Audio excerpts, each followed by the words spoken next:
Hello दोस्तों, कैसे हैं आप सब। स्वागत है आप सभी का कॉमिक वर्ल्ड चैनल पर। तो चलिए दोस्तों, शुरू करते हैं राज कॉमिक्स में मल्टी स्टारर कॉमिक विशेषांक शंखनाद, जो कि पुनरुत्थान का अगला भाग है।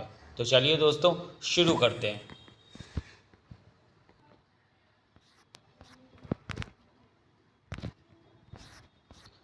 संजय गुप्ता पेश करते हैं शंखनाद पुनरुत्थान भाग 2।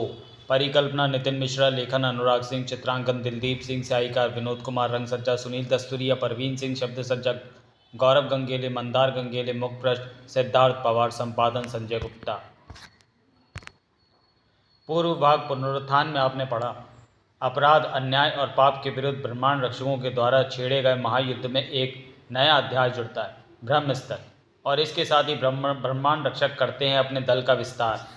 अंतरिक्ष में ब्रह्मांड रक्षक सैटेलाइट ब्रह्मपिंड को स्थापित करने गए ब्रह्मांड रक्षकों का सामना होता है शुक्र के पारगमन के प्रभाव के कारण सामने आई एक अनजानी मुसीबत से, परंतु सभी हीरोज मिलकर उस मुसीबत को टाल देते हैं। इसी दौरान दुनिया के सामने आते हैं ब्रह्मगण, जिनका उद्देश्य था पृथ्वी और मानवों का पुनरुत्थान। वे पृथ्वी के हर मानव को देव तुल्य बनाने जा रहे थे, जिसके बाद सुपर हीरोज की ज़रूरत पूर्णतः समाप्त हो जाती।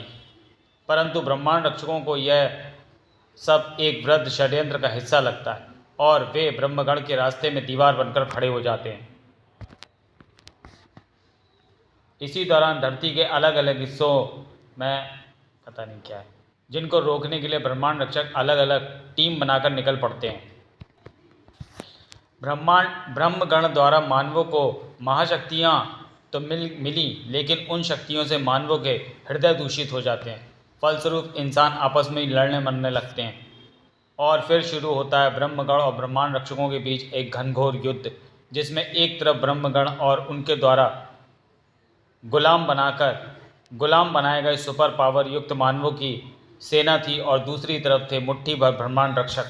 परिणाम स्वरूप सुपर हीरोज़ की शर्मनाक पराजय होती है और ब्रह्म स्थल पर ब्रह्मगढ़ का कब्जा हो जाता है। अब मानवता को इंतज़ार है ऐसे नायकों का जो नए जोश के साथ क्रांति मशाल थाम कर करें इस महायुद्ध का शंखनाद। स्याहवन सतयुग। हे गुरु शुक्राचार्य, कैसा वन है ये। वन की प्रत्येक शाखा, लताएं, पत्तियां कालिमा से पूर्ण हैं और इन वृक्षों को देखकर तो ऐसा प्रतीत होता है जैसे इनमें किसी दुष्ट शक्तियों का वास हो। और ये अभी चल उठेंगे, सही समझे शुक्र शिष्य।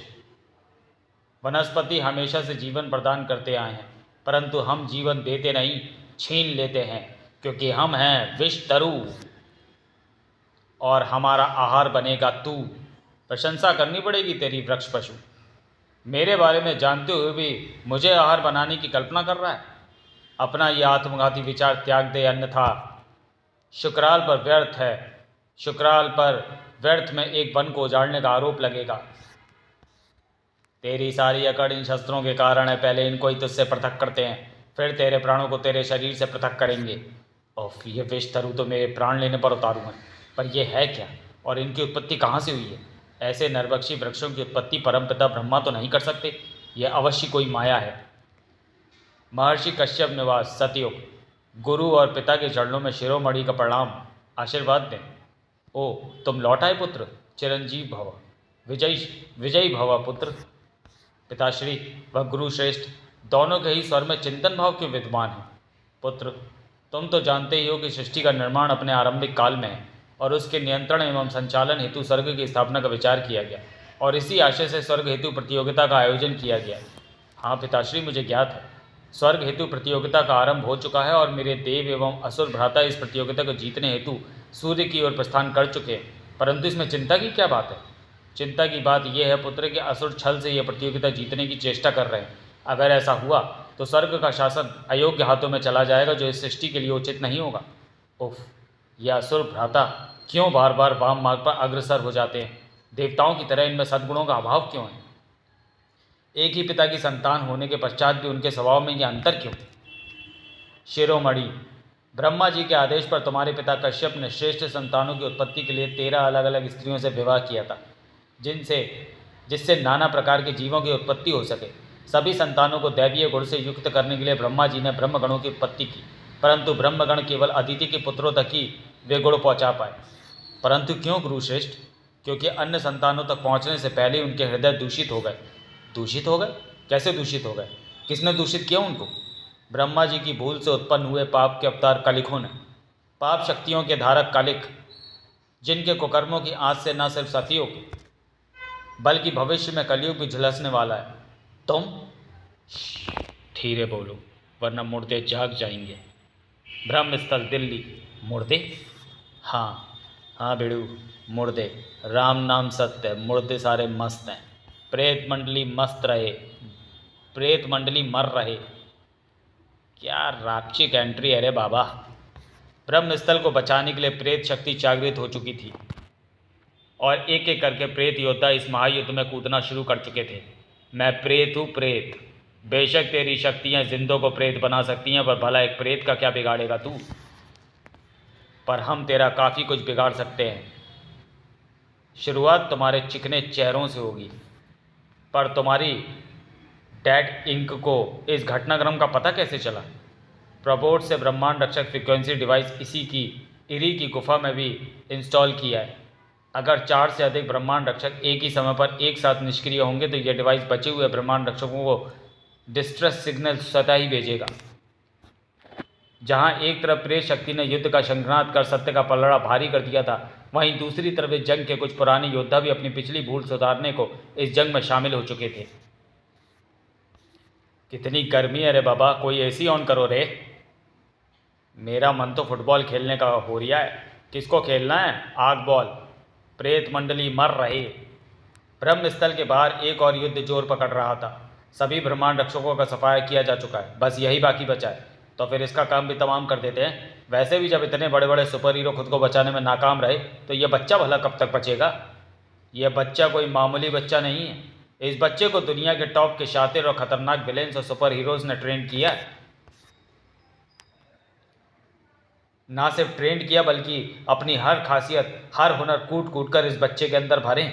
इसलिए इस बच्चे को पता है कि कैसे दुश्मन की कमजोरी पर वार करके उसे हार का रास्ता दिखाया जाता है। जैसे पहले मेरी गन से निकले ये ठोस CO2 के कण तुम्हारे अंदर की आग बुझाएंगे, और फिर मेरा घूसा तेरे होश उड़ाएगा। आग बुझाने का काम पानी का होता है, जैसे कि मैं तेरे अंदर की जीवन ज्योति बुझा के तुझे हमेशा के लिए शांत कर दूंगी। अगर तुम जीवन पथ से फिर भी ना हटे तो मौत का अंतिम धक्का मैं दूंगा। और मेरा वार निर्णायक होगा। निर्णायक वार हमेशा सुपर इंडियन करता आया और सुपर इंडियन ही करेगा। इन इलेक्ट्रिक बुलेट्स का झटका तुम्हारे अंदर इलेक्ट्रोलाइसिस की प्रक्रिया शुरू करके तुम्हारे शरीर के हाइड्रोजन और ऑक्सीजन अलग अलग कर देगा। तुम्हारी टक्कर वाकई में बड़ी जोरदार थी गतिवीर, पर इस बार तुम्हारा निशाना मैं नहीं, ये मोटा गैंडा बनेगा। भाग! बस देखना यह है कि वह मोटा गैंडा इस टक्कर को सह पाएगा या नहीं। नहीं सह पाया। बड़े आए थे निर्णायक वार करने वाले। निर्णायक वार तो हम ही करेंगे, क्योंकि तुम अकेले और हम बहुत सारे, और अब हम तुम्हें कोई मौका भी नहीं देने वाले। इस डिवाइस को फौरन अपने कानों पर लगा लो सुपी, क्योंकि जो संगीत मैं इनको सुनाने वाली हूँ वो तुम्हारी जनरेशन को पसंद नहीं आने वाला। तुम लोग बिन बादल बरसात की तरह कहाँ से टपक पड़े? तुम्हारी तरह ब्रह्मांड रक्षक फ्रीक्वेंसी फॉलो करके हर ऐरा गहरा सुपर हीरो बना घूम रहा है। अपनी जॉब सिक्योरिटी के लिए तो आना ही था। फेसलेस और अदृश्य मानव बिना कोई छड़ गवाए ब्रह्मस्थल में प्रवेश करते चले गए। ब्रह्मस्थल के अंदर कांटे की टक्कर जारी थी। बस एक बार तू जमीन पर गिरा नहीं कि तेरी सुरक्षा लिहाज भी तुझे बचा नहीं पाएगा। पिछली गलती दोहराना अपनी आदत नहीं है बड़े भाई, इसलिए तुम अपना ध्यान मुझे गिराने में नहीं बल्कि अपनी मड़ी बचाने में लगाओ, वरना जान से जाओगे। सुपर हीरोज अब ब्रह्मगणों को कोई भी मौका देने के मूड में नहीं थे। अपनी किरणों को मेरी ऊष्मा अवशोषी किरणों से जोड़कर तूने बहुत बड़ी भूल की है ब्रजवासी। अब मैं तेरे अंदर की सारी ऊर्जा का भक्षण कर लूँगी और तू भंगुर होकर बिखर जाएगा। भूल तो तूने की है लड़की, क्योंकि तू जिस ऊर्जा का भक्षण कर रही है वो मेरी नहीं है। वह ऊर्जा मेरे वज्र ग्रह के टुकड़ों के अंदर संचित असीमित ऊर्जा है। मेरी नेत्र किरणें तो बस एक पुल का काम कर रही हैं। अब देखना सिर्फ ये है कि तेरी भूख ज़्यादा बढ़ी है या मेरे ग्रह की ऊर्जा। जबकि ब्रह्मगण इस नई परिस्थिति से जूझने में खुद को अक्षम पा रहे थे, यह अवश्य नर्क की अग्नि है, इसलिए उसकी तड़प नारकीय प्रतीत हो रही है और इससे छूटने के सारे प्रयास विफल साबित हो रहे हैं। यह हमारी आत्मा को झुलसा रही है। अगर शीघ्र इसका प्रक्षेपण बंद ना हुआ तो यह असमय कुछ कर क्यों नहीं रहा है? मैं कोशिश कर रहा हूँ, पर यह सभी मृत है, इसलिए मेरी समय शक्ति इन पर कोई प्रभाव नहीं डाल पा रही है। अब तुम्हारा हर प्रयास विफल होगा, क्योंकि वास्तव में तुम सब प्रेत हो जो जबरन ब्रह्मगणों के शरीर पर कब्जा जमाए बैठे हो। इसलिए इरी खुद तुम सबको लेने आया है ताकि तुम सबको तुम्हारी सही जगह पहुंचाया जा सके, यानी इरी की गुफा में। इरी की बंधक किरणों ने जैसे ही एंथनी और प्रेत अंकल की कैद को भेदा, ब्रह्मगण आज़ाद हो गए। सही याद दिलाया बुड्ढे। ब्रह्मगण के शरीर में रहते रहते हम ये भूल चुके थे कि हम प्रेत हैं, पर कोई साधारण प्रेत नहीं, बल्कि ब्रह्मांड के अमर महाप्रेत। नर्क की शक्तियाँ प्राप्त कर हम कलिकों से जीतने चला था मुर्दे। अगर कलिकों को नरकाग्नि से ही नियंत्रित किया जा सकता तो ये कार्य युगों पूर्व हो जाता। ये उल्टी गंगा कैसे बह निकली रे बाबा? बेड़ो अपनी तो लग गई, प्रेत मंडली मार रहे। यदि कुछ कीजिए, ब्रह्मगण हम पर हावी हो रहे हैं।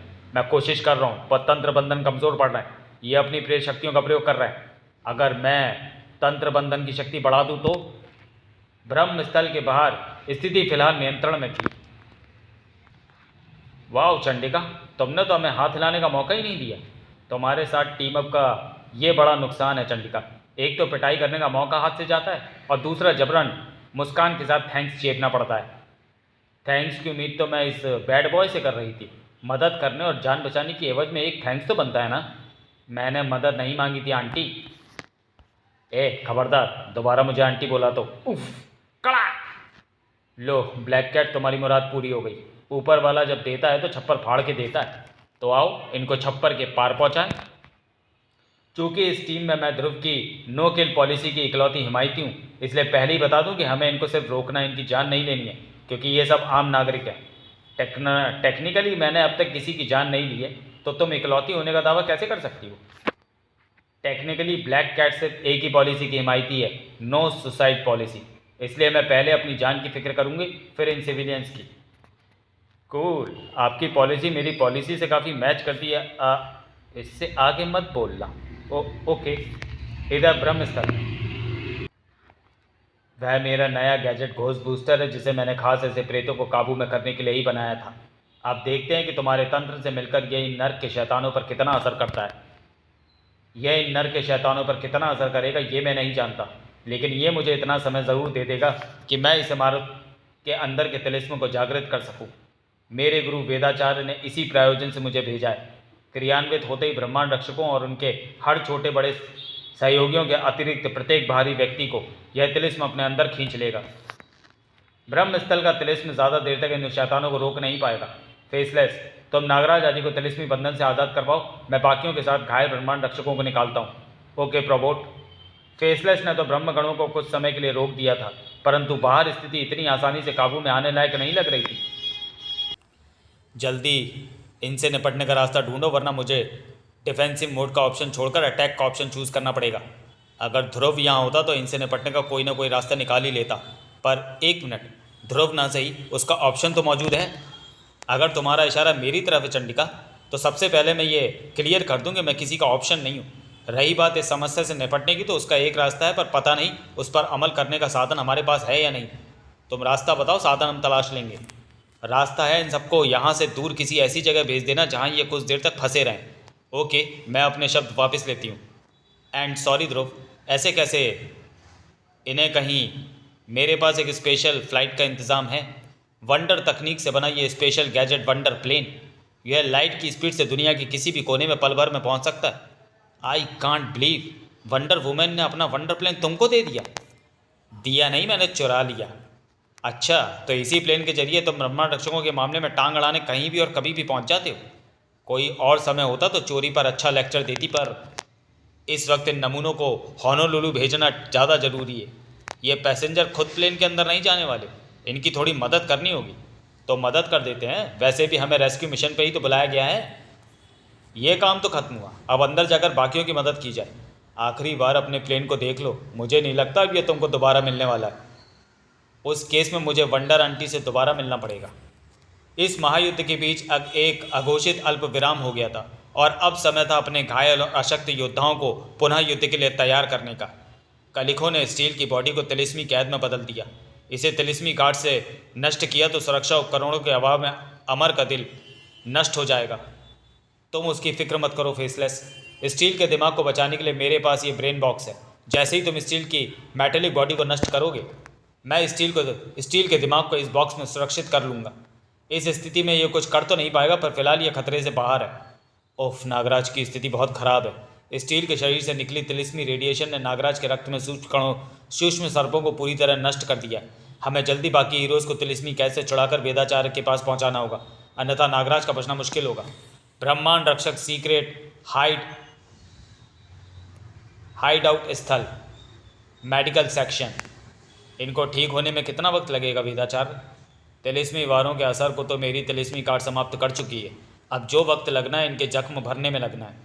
नोट: सीक्रेट हाइड आउट ब्रह्मस्थल की स्थापना से पहले ब्रह्मांड रक्षकों का गुप्त सभागृह हुआ करता था। ध्रुव को क्या हुआ है दादाजी? शतसूर्य के प्रचंडम वार के कारण इसका शरीर पंगु हो गया है। यह अभी कुछ दिनों तक न बोल सकता है और न हिल सकता है। फिलहाल इस युद्ध से ध्रुव को बाहर समझो। ओ माय गॉड, सोचा नहीं था ध्रुव को इस स्थिति में कभी देखना पड़ेगा। बाकी हीरोज़ की कोई खबर? नागराज शक्ति असहाय है, स्टील अशरीरी है, भेड़िया और अडिग लापता हैं, सीनियर हीरोज़ अशक्त और बाकियों की हालत भी खस्ता है और हमें अगली लड़ाई के लिए तैयारी करनी है। अब भेड़िया अडिग का ही कुछ पता चल जाए, पता नहीं वे कहाँ और किस हाल में होंगे। हे धनु माता, इन प्रदूषण दैत्यों का कोई अंत है या नहीं? इनको तो जितना नष्ट कर रहा हूँ ये उतने ही बड़े चले जा रहे हैं। एक तो इनकी संख्या इतनी अधिक है, ऊपर से इस स्थान पर फैला विकिरण मुझ पर असर डाल रहा है। अगर यही स्थिति रही तो ये मुझ पर हावी हो जाएंगे। अब तो खड़ा रहना भी मुश्किल लग रहा है। लगता है ये दुष्ट प्राणी मेरा अंत करने में सफल हो जाएंगे। नहीं, ऐसा नहीं होगा, क्योंकि इन सारे दैत्य प्राणियों का एक ही अंत होगा, भस्मीभूत, फक। और जो बचेगा वह निंजा किरगी के खटक का ग्रास बनेगा। उठो दानव कुमार, अब तुम अकेले नहीं हो। आप लोग मेरी सहायता के लिए अचानक से कैसे प्रकट हो गए? अचानक से नहीं, तुम्हें ज्ञात नहीं, पर तुम इन दैत्यों से लड़ते लड़ते भूमिगत रूप से हिमालय क्षेत्र के नीचे आ गए हो। इन प्रदूषण निर्मित दैत्य को नष्ट करना असंभव है। एक मारोगे तो 10 पैदा होंगे। ऊपर से यहाँ फैला विकिरण इनको और शक्तिशाली बना रहा है। अगर इन दैत्यों की शक्ति प्रदूषण और विकिरण है तो मेरा यौगिक ग्रुप इनको अवशोषित कर नष्ट कर देगा। मेरी ज्वाला से भस्म होने के बाद ये दोबारा उत्पन्न नहीं होंगे, कुछ ही देर में। अरे वाह, सारे दैत्य प्राणी नष्ट हो गए। आपकी यौगिक ऊर्जा ने तो कमाल कर दिया देव। हमें जल्द से जल्द दिल्ली के लिए निकलना चाहिए। पता नहीं वहाँ बाकी हीरोज़ का क्या हाल होगा। यह काम मेरा अग्नि दौर पल भर में कर देगा। हे तनु माता, भेड़िया की यह दशा किसने की? और बाकी हीरोज़ कहाँ गए? यहाँ तो कोई नहीं दिख रहा है। यह किसी तरह का तिलिस्मी वार लगता है। इसे वेदाचार्य ठीक कर सकते हैं। मैं अभी उनसे मानसिक संपर्क स्थापित करता हूँ। किरगी ने वेदाचार्य से मानसिक संपर्क स्थापित करने की कोशिश शुरू कर दी, जिसका नतीजा थोड़ी देर बाद भेड़िया के चैतन्य होने के रूप में सामने आ गया। संभल कर भेड़िया, तुम तिलिस्म से मुक्त हो गए हो, पर शारीरिक दुर्बलता अभी बाकी है। कोई भी शारीरिक दुर्बलता भेड़िया को उन दुष्टों को दंडित करने से नहीं रोक सकती। कहाँ है वह दुष्ट ब्रह्मगण? मेरी भुजाएं उनके टुकड़े करने को मचल रही हैं। शांत हो जाओ भेड़िया, हम सब भी यहाँ उसी उद्देश्य से इकट्ठे हुए हैं, परंतु जल्दबाजी में बिना शत्रु की शक्ति को आके उनसे भिड़ना बेवकूफ़ी होगी। उनकी शक्तियाँ मानवीय विज्ञान से परे हैं, ये हम पिछली लड़ाई में देख चुके हैं। पराग्रही विज्ञान, तंत्र मंत्र और पारलौकिक शक्तियाँ भी उन पर बेअसर है। यानी हमारे पास उनसे निपटने का कोई रास्ता तक नहीं है। हमारे पास समय कितना है दादा वेदाचार्य? उतना ही जितना ब्रह्मगढ़ को मेरे तिलिस्म को तोड़कर बाहर आने में लगेगा। वेदाचार्य की चिंता बेबुनियाद नहीं थी, क्योंकि ब्रह्मगढ़ तिलिस्म से बाहर आने की कोशिश शुरू कर चुके थे। ये किस स्थान पर भेज दिया दुष्ट ने हमें? ना मेरे प्रचंड प्रहारों का इस पर कोई असर हो रहा है, ना ही बाहर जाने का कोई मार्ग दिख रहा है। यह भवन तिलिस्मी है, वेदाचार्य द्वारा निर्मित एक अत्यंत उच्च कोटि का तिलिस्म। इस पर हमारी कोई भी शक्ति निरर्थक साबित होगी। हम इस विशाल भवन में घूम तो चाहे जितना सकते हैं, परंतु निकल नहीं सकते। सचमुच मेरी शक्ति इस पर काम नहीं कर रही है। कुछ करो देवयुद्ध, अन्यथा अनंत काल के लिए हम ठीक वैसे ही असहाय हो जाएंगे जैसे युगों पूर्व त्रिदेवों की कैद में हो गए थे। ऐसा नहीं होगा। दोबारा से कैद होने के लिए हमने आज़ादी हासिल नहीं की है। पृथ्वी पर विजय पाने के लिए मेरे तरकश में एक नहीं अनेक ब्रह्मास्त्र हैं और वे ब्रह्मास्त्र जल्दी हमारी आज़ादी का मार्ग खोलेंगे। स्वर्ण नगरी, नियंत्रण कक्ष। धनंजय के चेहरे पर चिंता की रेखाएं दिख रही थीं। आश्चर्य, ये मानव तो बिना ठटके स्वर्ण नगरी के सुरक्षा आवरण पर प्रहार कर रहे हैं। इनको अदृश्य स्वर्ण नगरी की स्थिति का पता कैसे चल रहा है? मेरे यंत्र बता रहे हैं कि ये हैं तो साधारण मानव, परंतु किसी तामसी शक्तियों के नियंत्रण में हैं जो इनको अद्भुत शक्तियां भी प्रदान कर रहा है। इसी कारण ये न सिर्फ अदृश्य स्वर्ण नगरी को देख पा रहे हैं बल्कि उसे क्षति भी पहुंचाने में सफल हो रहे हैं। अगर इन्हें तुरंत न रोका गया तो ये शीघ्र ही स्वर्ण नगरी में दाखिल हो जाएंगे।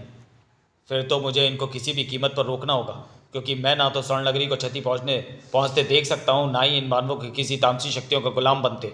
ओ, ये तो गरल क्षेत्र, जहां यक्ष राक्षस गरलगंट अपनी अखंड साधना में लीन था। कौन है तू दुष्ट, जिसने गरलगंट का यज्ञ बाधित करने का दुस्साहस किया? मैं जानता हूं गरलगंट, तू ये यज्ञ किस प्रयोजन से कर रहा है। अपने परम शत्रु कालजयी से ज़्यादा शक्तिवान बनने के लिए।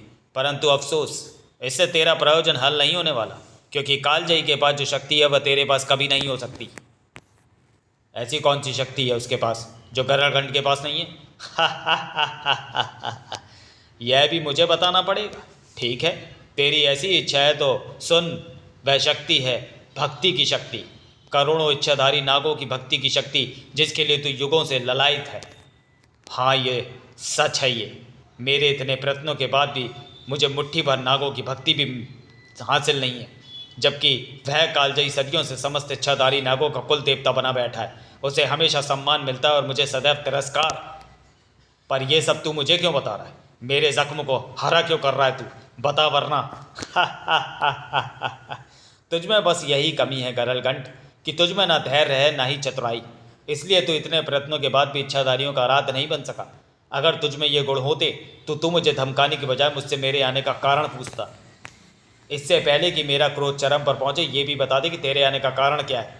मेरे आने का कारण है तुझे वह देना जिसके लिए तू युगों से तड़प रहा है। मैं तुझे तेरी उस नारकीय पीड़ा से छुटकारा दिलाने आया हूँ जो नाग की तरह तेरे अस्तित्व और आत्मसम्मान को डसती रही है। मैं तुझे सम्मान के उस शिखर पर पहुँचाने आया हूँ जिसकी तूने सिर्फ कल्पना की है। मैं तुझे करोड़ों इच्छाधारियों का भगवान बनाने आया हूँ गरलगंट। स्वर्ण नगरी का सर्वश्रेष्ठ योद्धा धनंजय सीमा क्षेत्र के अंदर हुई घुसपैठ को रोकने हेतु तत्पर था। चाहे कितना भी प्रयत्न कर लो, मेरे स्वर्ण की बंद शक्ति न तुम्हारी शक्तियों को स्वतंत्र करेगी और न तुम्हारे शरीर को।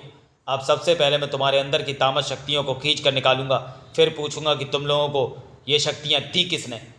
इसका अवसर तुझे नहीं मिलेगा देव धनंजय, क्योंकि हमारी टुकड़ी को भेजा ही तुम्हारे पास में फंसने के लिए गया था, ताकि हे देव, जब हमारी दूसरी टुकड़ी हमला करे तो टांग अड़ाने के लिए तू बीच में ना आए। मेरे रहते ये कदापि संभव नहीं होगा। धनंजय अकेला तुम सबको पराजित करने का सामर्थ्य रखता है और मुझे ऐसा करने से तुम्हारी कोई शक्ति नहीं रोक सकती। हम नहीं रोक सकते तो क्या हुआ? तुम्हारा अपना पाश तो तुम्हें रोक सकता है ना। ये क्या, मेरा पाश तो काला हो रहा है और ये मुझे ही जकड़ रहा है। पर ऐसा कैसे हो रहा है? क्योंकि तेरा पाश दूषित हो चुका है और अगर तूने जल्दी इसे ना रोका तो तेरा हृदय भी कलुषित हो जाएगा। ये सच कह रहे हैं। पाश को पूर्णतः कलुषित होने से पहले मुझे पाश को छोड़ना पड़ेगा, परंतु पाश की जकड़ से मैं अपना हाथ नहीं छुड़ा पा रहा और ना ही इस कालिमा को रोकने में सफल हो पा रहा हूँ, जो तेज़ी से मेरी तरफ बढ़ रही है। अब इस स्थिति से बचने का केवल एक ही मार्ग है, पाश को नष्ट कर देना। ओह! परंतु इस विस्फोट के प्रभाव से मुझे मेरा कवच भी नहीं बचा पाएगा। यही वह स्थान है जहाँ चंडकाल और विवत्सु को कैद किया गया है। हमारे बाकी साथियों ने स्वर्ण रक्षकों का ध्यान बटाया हुआ है। यही मौका है उनको आज़ाद कराने का। स्वर्ण नगरी का कारागार, जिसे अब तक अभेद माना जाता था, उसकी सुरक्षा में सेंध लग चुकी थी, जिसका नतीजा थोड़ी देर बाद चंडकाल और विवत्सु की आज़ादी के रूप में सामने आया। जागो राक्षसों के आखिरी वंशजों, तुम्हारा अधूरा कर्तव्य तुमको पुकार रहा है। जागो। कौन हो तुम लोग? देखने में तो साधारण मानव जैसे हो, पर तुम्हारे अंदर मुझे भीषण तामसी ऊर्जा का आभास हो रहा है। सही समझे चंडकाल, ये शरीर मानवीय है पर इसमें शक्तियाँ हमारी हैं, यानी कलिकों की, और जिसके अंदर भी हमारी शक्तियाँ मौजूद होती है वह मानसिक रूप से हमसे जुड़ जाता है। तुम मुझे छायालिक कह सकते हो। कलिक, इसके बारे में हमने अपने पूर्वजों से सुन रखा है। कल एक पाप के अवतार हैं जिनको युगों पूर्व त्रिदेवों ने एक आयाम में कैद में डाल दिया था, पर उस कैद से निकलना तो नामुमकिन था। तुम्हारे पूर्वजों की जानकारी बिल्कुल सही थी, पर जैसा कि मैंने कहा कि जिसको भी हम प्रभावित करते हैं उससे मानसिक रूप से जुड़ जाते हैं और हमारा मानस आज़ाद हो जाता है, यानी हम आज़ाद हो जाते हैं। पर यह सब तुम हमें क्यों बता रहे हो? ताकि तुम ये जान सको कि तुम राक्षस जो कुछ भी हो हमारी बदौलत हो।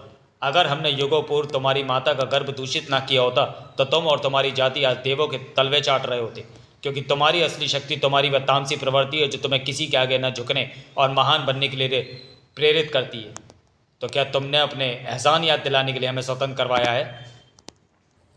नहीं, तुम्हें यह अवसर देने के लिए स्वतंत्र करवाया जिसके तुम अधिकारी हो। साफ साफ कहो जो कहना चाहते हो। हम तुम्हें देवों पर राज करने का एक मौका देना चाहते हैं। वह कैसे?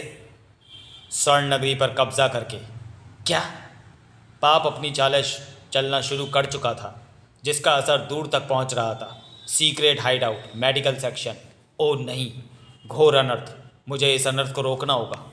कल एक तिलिस्म से आज़ाद होने के लिए प्रचंड राक्षसी शक्तियों से मदद ले रहे हैं और सत्य शक्तियों के इन केंद्रों में सेंध लगाने का प्रयास कर रहे हैं, जिसके कारण यह संसार भीषण आसुरिक शक्तियों से बचा हुआ है।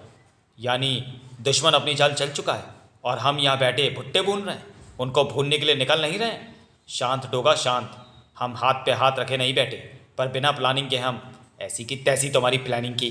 डोगा सिर्फ एक ही प्लान पर चलता है, मारो या मरो। ओह, ध्रुव हमसे कुछ कहना चाहता है। ये तो मेरी तरफ इशारा कर रहा है। ये फिर मुझे शांति का पाठ पढ़ाएगा। ये तुमसे तुम्हारा चाकू मांग रहा है। चाकू से तो सिर्फ खाल छीलता हूँ मैं, बाकी काम मैं बारूद से करता हूँ। ये हमारे मोर्स कोड में बात करना चाहता है। ये हमसे मोर्स कोड में बात करना चाहता है। ध्रुव कह रहा है मौजूदा परिस्थिति में डोगा का कदम बिल्कुल सही है। कभी कभी अटैक ही सबसे अच्छा डिफेंस साबित होता है।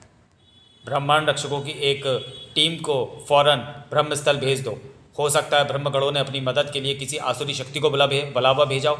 किरगी और सामरी को भी उनके साथ भेजो। आसुरी शक्तियों से लड़ने में उनकी शक्तियाँ और अनुभव काफ़ी कारगर होंगे। और टन टन टन टन तभी धनंजय, तुम यहाँ बड़े सही वक्त पर आए हो धनंजय। सच पूछो तो इस वक्त हमें तुम्हारी मदद की बहुत ज़्यादा ज़रूरत है। यहाँ पर हुआ क्या है? चंडिका धनंजय को सब कुछ बताती चली गई। हे देव, मैं तो खुद यहाँ मदद मांगने आया था, पर यहाँ तो मामला ही उल्टा है। कैसी मदद? इन सब के सामने इन्हें एकांत चाहिए। आओ साथियों, बाहर चलें। अब बताओ धनंजय की मामला क्या है? स्वर्ण नगरी पर राक्षसों का कब्जा हो गया है। व्हाट? धनंजय ने स्वर्ण नगरी में घटी घटना का सारा वृत्तांत चंडिका को सुना दिया। कश्यप निवास के बाहर सतयुग। पिताश्री, कलिक अगर सृष्टि के लिए इतने विनाशकारी साबित होने वाले हैं तो उन्हें रोकने के उपाय भी तो किए गए होंगे। पुत्र, इस सृष्टि में जो भी घटित होता है वह त्रिदेव की इच्छा से ही होता है, अतः उनको आने वाले हर खतरे का ज्ञान होता है और उसके रोकथाम के उपायों की भी जानकारी होती है। मैं उस उपाय को जानने के लिए आतुर हूँ पिताश्री।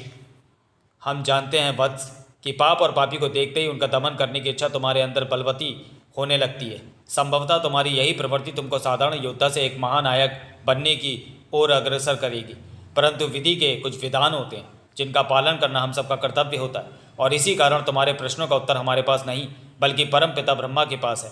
अतः तुम उनकी आराधना करो, वही तुमको मार्ग बताएंगे। अगर ऐसा ही है तो मुझे आज्ञा दीजिए पिताश्री। विजयी भव पुत्र, तुम्हारा उद्देश्य पूरा हो, परंतु एक बात का ध्यान रखना। एक महानायक का सर्वप्रथम धर्म यह है कि वह अपने निजी उद्देश्यों से अधिक अपने कर्तव्य और धर्म को वरीयता दे। इस बात का क्या अर्थ है पिताश्री? इसका अर्थ तुमको जल्दी समझ में आएगा पुत्र। फिलहाल तुम अपने उद्देश्य के लिए प्रस्थान करो। पिताश्री की बातों में अवश्य कोई गूढ़ रहस्य छुपा है, जो शायद भविष्य में मेरी दशा और दिशा तय करेगा, परंतु अभी मेरी प्राथमिकता परमपिता ब्रह्मा से साक्षात्कार करना है, जिसके लिए मुझे साधना रत होना होगा। और ओ ये क्या, हमारे ढकवान घन में लगा हीरा किसी महाविपत्ति का संकेत दे रहा है। समझ नहीं आ रहा कि साधना के लिए रुकें या विपत्ति का सामना करने के लिए प्रस्थान करें। देवभूमि स्वर्ण नगरी आज असुरों की जय जयकार से गूंज रही थी।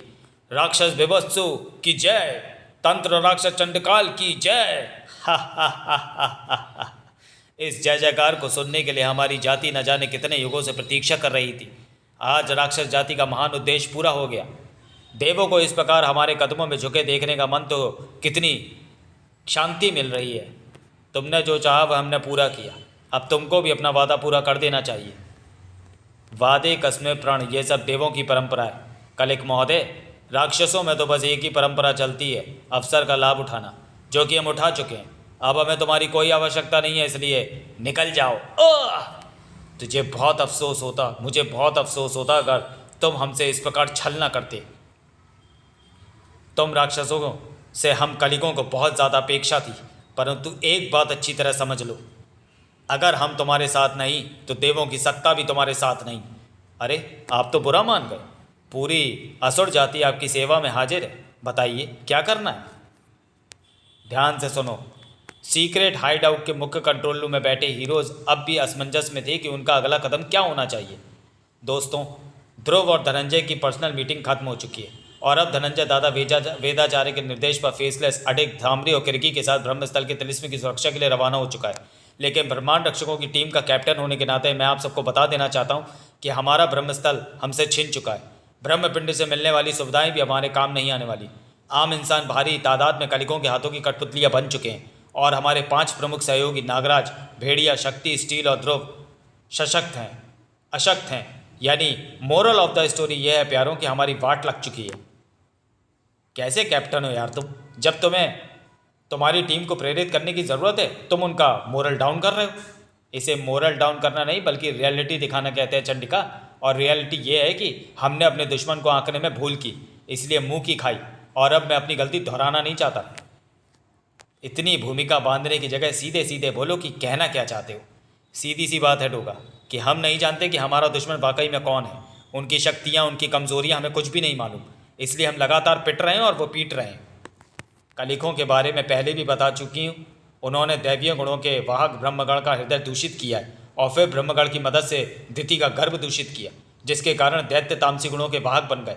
इससे पहले कि कलिक कुछ और गड़बड़ करते, त्रिदेव ने उनको ब्रह्मगण सहित आयाम कैद में डाल दिया, जहाँ से उन्हें तुम्हारी और तुम्हारे खास विज्ञान मित्रों की वजह से आज़ादी मिली। पुराने जख्मों को ना कुरेद दे तो अच्छा होगा देवी जी।